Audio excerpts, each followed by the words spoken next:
यहूदियों के जिस्म से हमेशा गंदी बदबू क्यों आती है? यहूदियों के इंतहाई शर्मनाक हक़ाइक़। बिस्मिल्लाहिर्रहमानिर्रहीम। अस्सलामु अलैकुम। नाज़रीन गिरामी, आज की वीडियो में हम आपको यहूदियों के हवाले से कुछ हैरानकुन हक़ाइक़ दिखाएंगे जो शायद आपने पहले कभी ना देखे हों। पूरी दुनिया में बहुत से लोग ये जानना चाहते हैं कि यहूदियों के जिस्म से एक ख़ास किस्म की बदबू क्यों आती है, बल्कि बहुत सारे लोग ये भी जानना चाहते हैं कि फ्रांस के परफ्यूम पूरी दुनिया में क्यों मशहूर हैं। लिहाजा नाज़रीन, ये तमाम हक़ाइक़ आज की इस वीडियो में हम आपको दिखाएंगे और साथ ही ये भी बताएंगे कि यहूदियों के 70,000 लोग एक ही दिन में क्यों मारे गए थे और फिर चंद दिनों बाद यही 70,000 लोग एक ही साथ दोबारा कैसे जिंदा हुए। ये सब हक़ाइक़ हम आपके साथ तफसील से शेयर करेंगे, लेकिन तफसील में जाने से पहले आपसे रिक्वेस्ट है कि जो दोस्त अहबाब हमारे चैनल पर नए हैं वो हमारे चैनल को सब्सक्राइब लाजमी कर लीजिए और साथ ही बेल आइकन को भी प्रेस कर लीजिए ताकि आपको नई आने वाली वीडियो का नोटिफिकेशन मिलता रहे। तो चलिए नाजरीन, सबसे पहले आप ये जान लीजिए कि दुनिया भर में यहूदियों की तादाद तकरीबन 1.5 करोड़ के करीब है और सबसे ज़्यादा यहूदी अमरीका और इसराइल में बसते हैं। यहूदी कौम कई फ़िरकों और कबीलों में बटी हुई है। उनमें से एक कबीला ऐसा भी है जिसके अफराद की जिल्द जर्दी माइल होती है और उनके जिस्म से एक ख़ास किस्म की बदबू हर वक्त आती है। ऐसी बदबू जैसे किसी गली सड़ी लाश से उठती है। अब सवाल ये है, ये बदबू क्यों आती है? दोस्तों, मुफस्सरीन ने इस हवाले से एक अजीबोगरीब वाक़या बयान किया है और ये वाक़या हज़रत हज़कील अलैहिस्सलाम के ज़माने का है। वो नबी जिन्हें अल्लाह ताला ने यहूदियों की इस्लाह के लिए मबूस फरमाया था।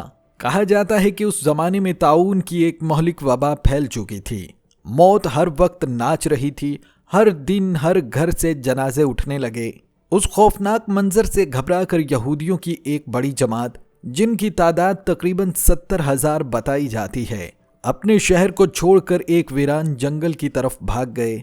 उनके दिलों में एक ही ख्याल था कि शायद मौत से बचने का कोई रास्ता निकल आए। लेकिन नाजरीन, मौत से कौन भाग सकता है?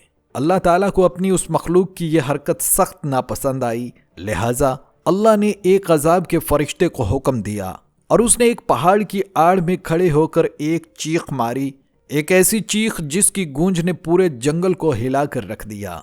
और फिर लम्हों में वो सब के सब 70,000 इंसान बगैर किसी बीमारी के अचानक मर गए। जमीन उनकी लाशों से भर गई। हवा उनके जिस्मों की बदबू से बोझल हो गई। दिन गुजरते गए। लाशें बेगौरो कफन पड़ी रहीं, गलने सड़ने लगीं और उस बदबू ने पूरे इलाके को अपनी लपेट में ले लिया। लेकिन कुछ नेक दिल लोगों ने रहम खाकर उनकी लाशों के गिर्द दीवारें उठा दी ताकि दरिंदे उन तक ना पहुंच सकें, लेकिन उनकी लाशें वहीं उसी हालत में पड़ी रहीं। फिर एक दिन हजरत हिजकील अलैहिस्सलाम का गुजर उस वीराने से हुआ। वो मंजर देखकर उनकी आंखों से आंसू बहने लगे। 70,000 लाशें, बिखरी हुई हड्डियां और उनके चेहरों पर जैसे खौफ मुंजमिद हो गया था। हजरत हिजकील अलैहिस्सलाम ने आसमान की तरफ हाथ उठाए और अल्लाह से अर्ज की, या रब, ये तेरी ही मखलूक थी।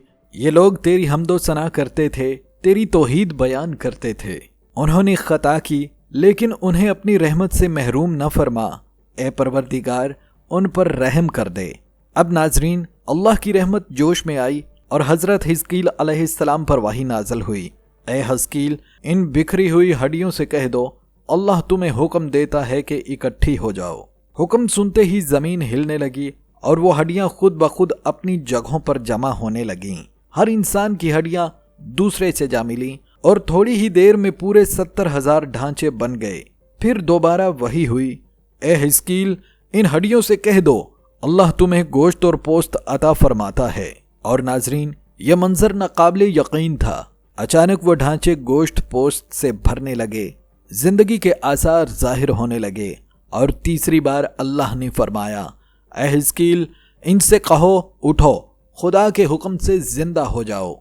हजरत हिजकील अलैहिस्सलाम ने ये अल्फाज अदा किए और लम्हे भर में 70,000 मुर्दे जिंदा होकर खड़े हो गए। सब ने एक आवाज में कहा, ए अल्लाह, तू पाक है, तेरी ही हम्द है, तेरे सिवा कोई माबूद नहीं। اب یہ سب لوگ واپس اپنے شہر لوٹ گئے، انہوں نے دوبارہ زندگی پائی اور اپنی باقی عمر اللہ کے شکر میں گزاری۔ مگر ناظرین، اللہ کی قدرت کا یہ منظر ان پر ایک نشان چھوڑ گیا۔ ان کے جسموں سے ہمیشہ ایک بدبو آنے لگی، ایسی بدبو جو ان کی موت، گلنے اور دوبارہ زندہ ہونے کی یاد دلاتی تھی۔ یہ اثر ان کی نسلوں میں منتقل ہوتا گیا، اور یہی وجہ ہے کہ یہودیوں کے کئی قبیلوں میں آج بھی وہی پرانی بدبو پائی جاتی ہے جو ان کے آباء کی نافرمانی کے نتیجے میں ان کے جسموں میں پیدا ہوئی تھی۔ اور حیرت کی بات یہ ہے کہ یہ اثر صرف انہی تک محدود نہیں رہا، بلکہ وقت گزرنے کے ساتھ ساتھ یورپ کی تہذیب میں بھی یہی گندگی، یہی بدبو اور اسی صفائی سے نفرت ایک عام عادت بن گئی۔ تاریخ کے اوراق ہمیں بتاتے ہیں کہ یورپ میں نہانا کفر سمجھا جاتا تھا۔ جی ہاں، یورپ کے لوگ مہینوں نہیں بلکہ سالوں تک نہاتے ہی نہیں تھے۔ ان کے جسموں سے اس قدر بدبو آتی تھی کہ قریب جانا محال ہوتا۔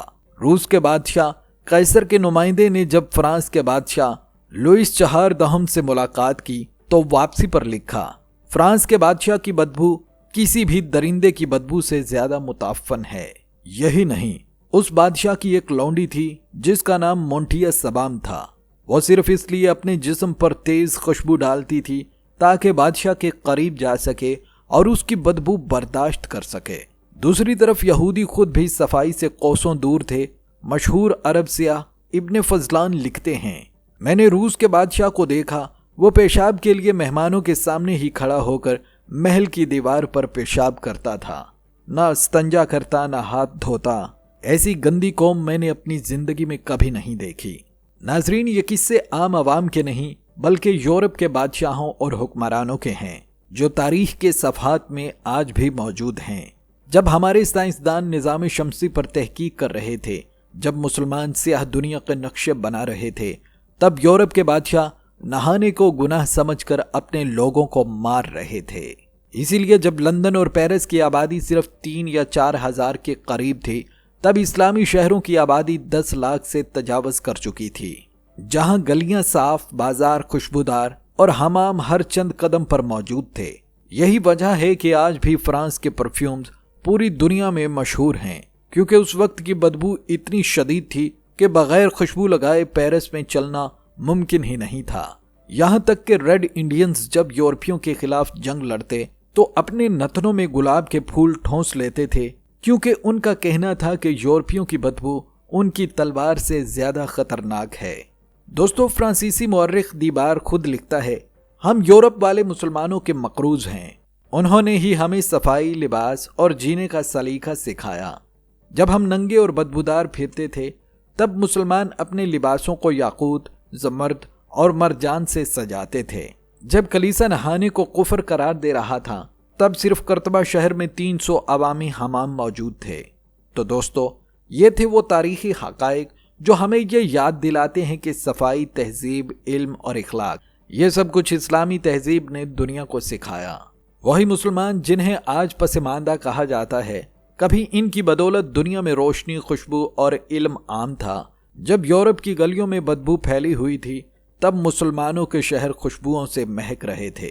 جب وہ نہانے کو گناہ سمجھتے تھے، تب ہمارے لوگ وضو کو عبادت اور پاکیزگی کو ایمان کا حصہ سمجھتے تھے، اور آج وقت کا پہیہ الٹا گھوم چکا ہے۔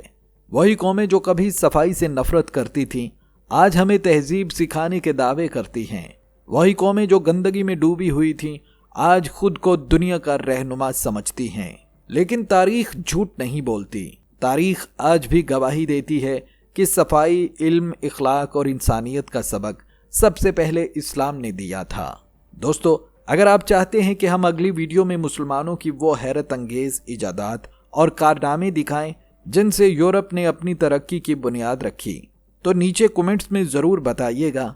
ملتے ہیں اگلی ویڈیو میں ایک اور سچ، ایک اور راز اور ایک اور حیران کن حقیقت کے ساتھ۔